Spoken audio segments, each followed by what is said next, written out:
5 minutes after 8. Yeah, Farouk Al-Wahab, international diplomatic consultant, and then he didn't come off final point is we. There was some minutes to go. Now, Yambra back, Yan Sam Refi, yes. Ye na ye nim say about US and maybe UK na you for ya Ghana your alliance kakra, yes. No more boom. And Obia so who says they say Russian government and Burkina boom. Burkina Mali. Yes. Niger. On some microphone there. Burkina Mali, Niger, and other countries on the continent. Now, ye America for na boom. And they Burkina president. Aba ye so ye hono. No pistol boha watch him say. Yes. For all you know, ABI a protocol we say. Enti no ma omo church security express nye we say. According to you, omabon. For all you know, ABI na bullet crash nye de enim. It is say America for ye ni so mo president so no ayo mo team visit Ghana. America for who say no. John Mahama wabe. One sa brantie yi a one Russian president Ifigbo mu. Say omo ye close. E dey na e ka kire ye no friendship na be ko sen. Okay, Ghana for your code bia. You share the euphoria, you share the noise, the jamboree. You intie the okoso. President Mahama inaugural address no. As you okay, I'm saying a lot of Ghanaian journalists, including you, Manti, Nina, Sana Walker, Manti, you buy a sample boy, Daniel Manti, Mutia, Ghana. I'm educating you and the public. You were post-independent, 1957. You were a development, your friends, partners. Ghana development partners, United States, Area 1, or supporting Ghana, your military. Or supporting infrastructure, technology, and agric. Through the United States aid, USAID, and also the US, there are no agreements here. United Kingdom, UK, or supporting education, or supporting infrastructure, and then also technology. Your development partner, Japan, or supporting Ghana with technology and other infrastructure and health. Your development partner, Germany, or support your Ghana health, or help you in technology, and will help you in infrastructure. And your country called Holland, where a development partner, or help Ghana Ministry of Interior, Ghana Migration, and to some extent police in Yamaniama, because of the Holland in efficiencies in immigration and etc. And your friends saying Canada through the CEDA. And there were 6 permanent countries, only Ghana independent, your friends, development partners, post-independent 1957, only are happy as a balance your budget, only going to be since independent, only development partners. Now listen to President Mahama. Or say, there is a high possibility, sir, as we speak now, the Ghana's destiny, Ghana will follow the international direction of how this country economy will thrive, will work. But let us look at some interesting things. And he said, you made mention of the G7. I would have said the G20.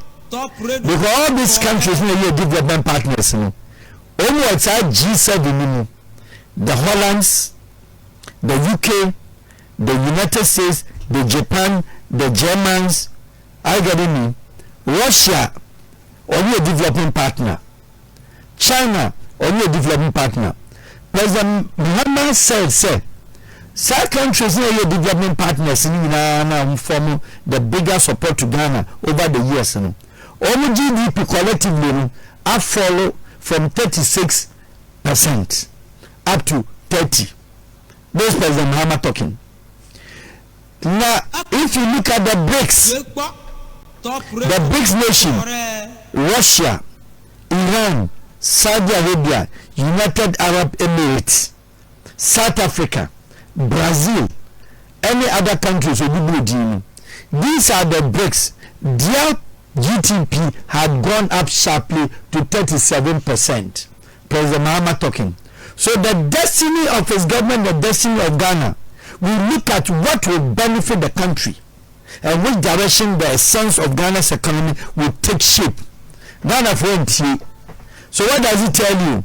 yes, we acknowledge our developing partners, yet the BRICS nations with China, Russia, Brazil, Saudi Arabia, United Arab Emirates, Iran, South Africa, and other countries in GDP arise. So government should not be surprised to know say President Mahama ebe aligning the government and really the economic philosophy about tilted towards the BRICS. One indications really who tell but interpretations what changes what lining ambassadors it is not a question of booking a boat leader when the President Mahama ever that kind of friendliness. It is not like that. But the president himself as well shut the brakes, Burkina or direct or total brakes. Now, country Mozambique, for instance, yes, sir, President Filipe Nyusi of Mozambique. President Putin, that was his first visit to African continent. I went to that inauguration. Putin flew from Russia, Ebedu Maputo Airport. He was billed to be the special guest of honor. Our inauguration, I said, whilst we were on the tarmac, the Kremlin communicated to Putin, say, "When to me see from free aircraft anymore." But the later ministers, the generals, they went to the immigration park while Putin was in the car, was in his aircraft. Throughout the procedures, he flew back and left his entourage to leave the next day. It was something that has to do with protocols.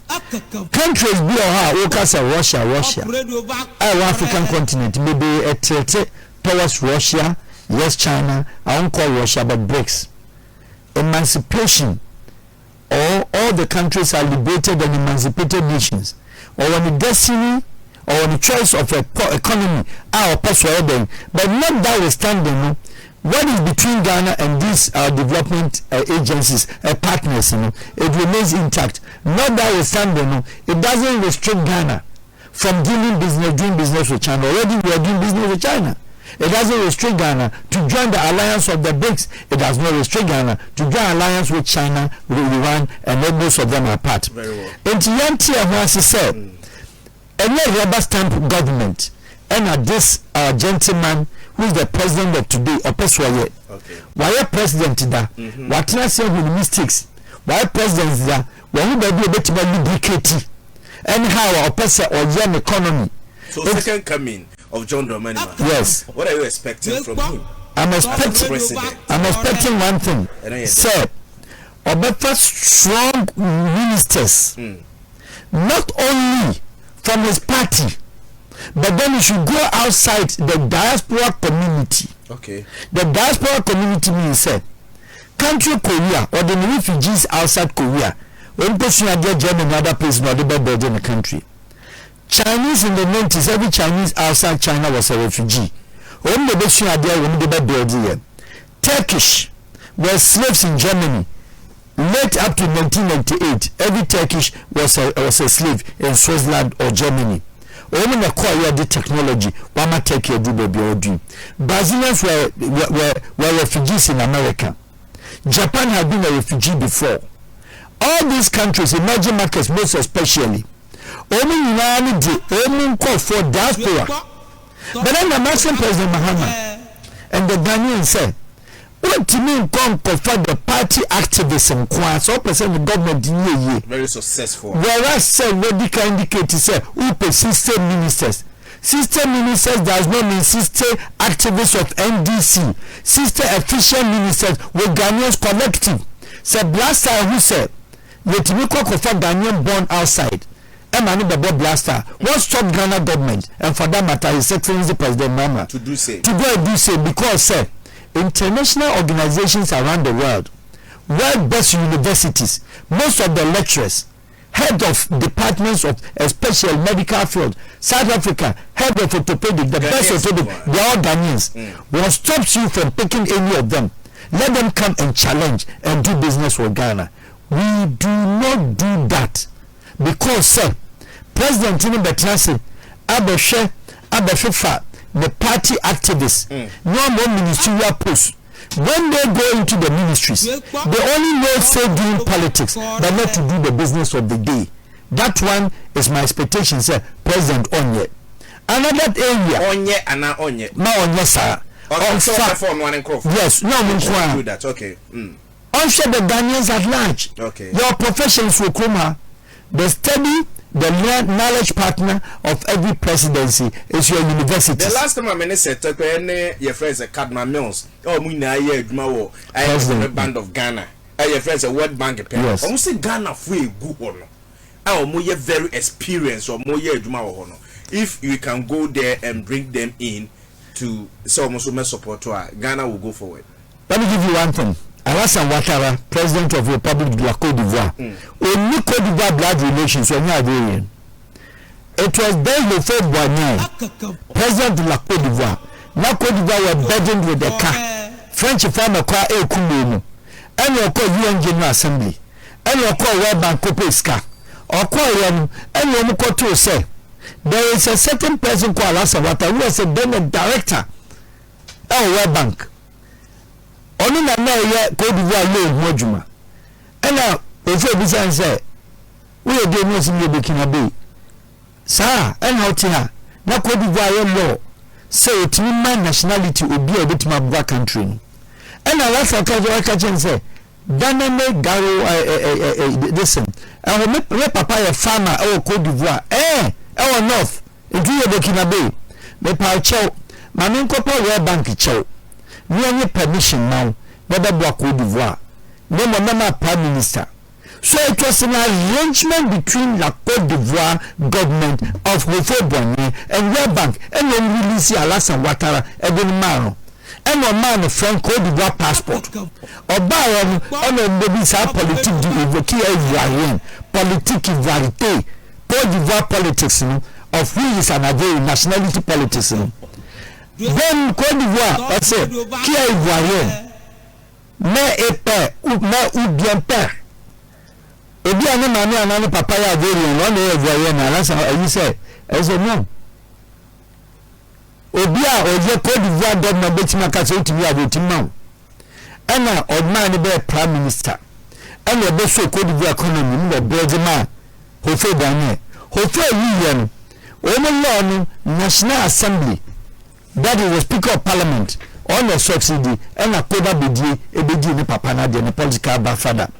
Obedi ade anu ye no and no be change because of Alassane Ouattara the influence and in the popularity no we say anya adherence in elections on to mano and they could change Côte d'Ivoire nationality law and then Ivoirien seki eme epa it's ni mama ni papa anya adherence na we Côte d'Ivoire and then the papa Alassane Ouattara.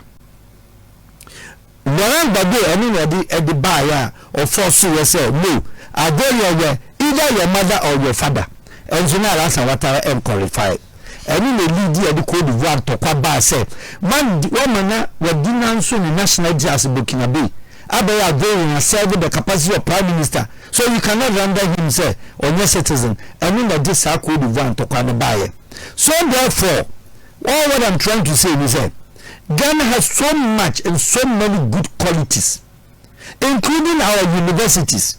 So our university to me here, master's program, PhD program in agriculture. At what point do you go and pick an agric consultant within Malaysia or a polytechnic lecturer? We study partner with knowledge partner, country Holland. The government of Holland does not take anything from anything than their universities. And to Utrecht University, only the advisory Holland government, what to do with agric, what to do with politics, what to do with governance, what to do with administration, what to do with finance, what to do with that. The university now, a year only, about lectures, our faculty, young boys the same work at university, we have brain, we bet to contribute to our faculty, no the government, not national. Ghana your universities. BBM. And once you have your graduate students.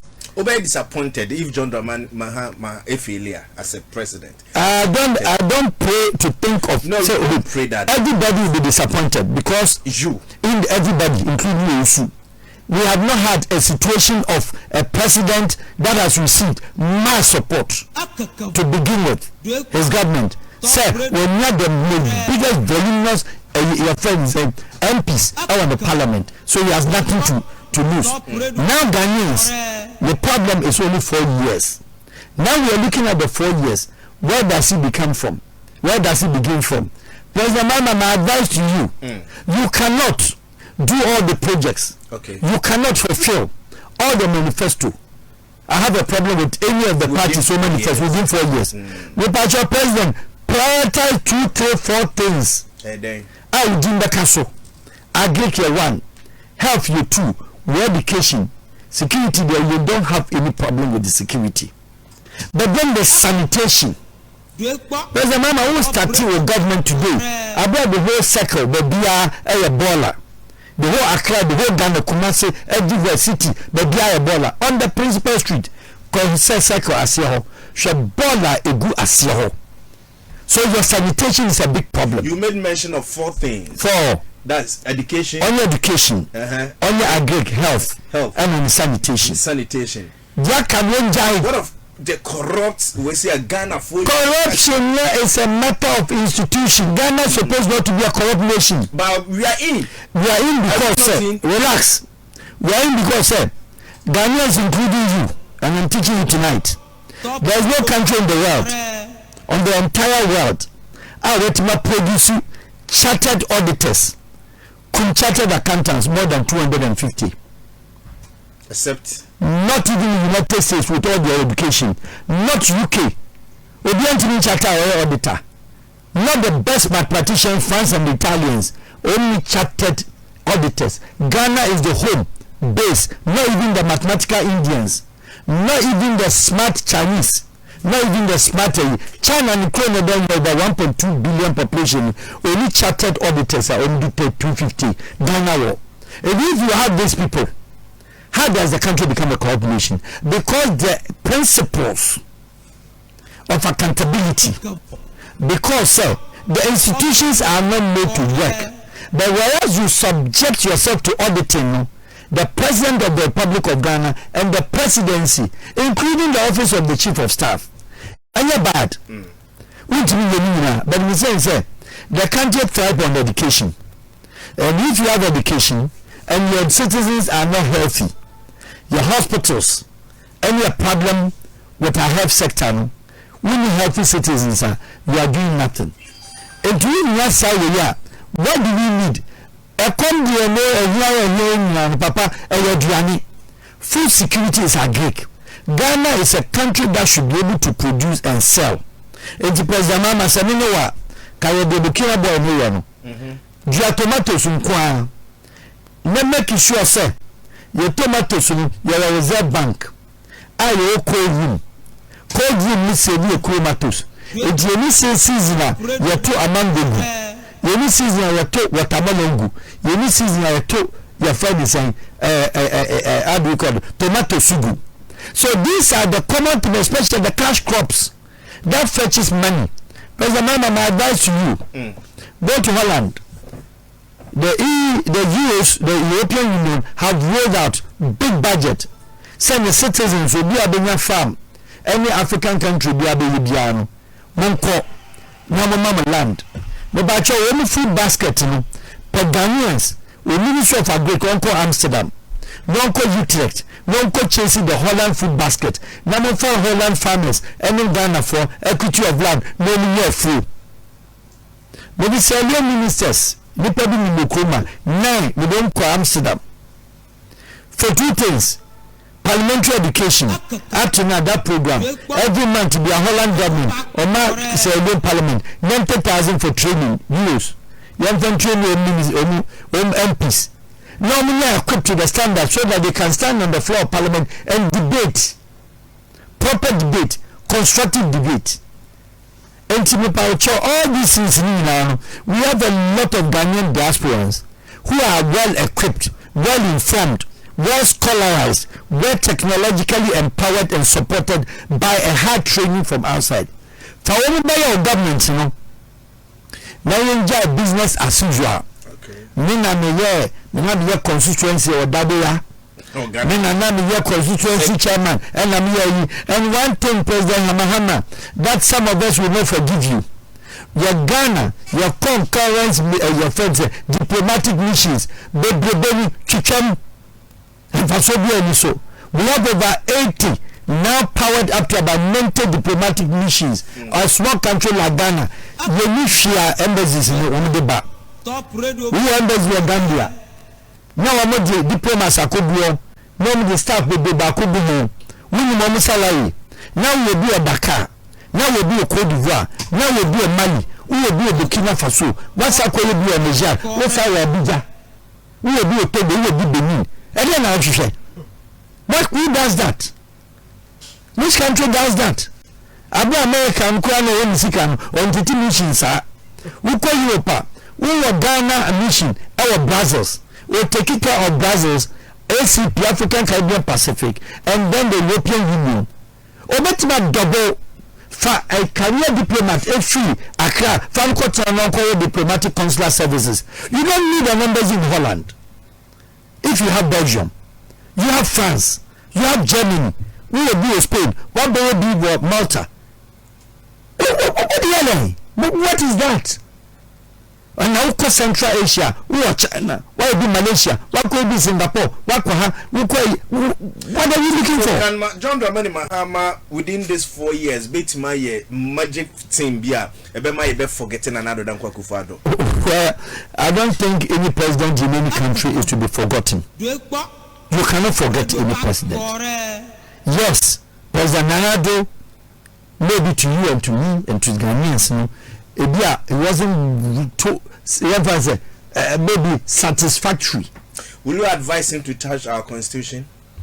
Constitution had been already a problem since 1992. And you did not talk about that one. We have spoken about it several times because His Excellency President Wallace, as my maker NDC for only paying for, and where those people are more about President Wallace, you know, he has mentioned, sir, he didn't read the Constitution.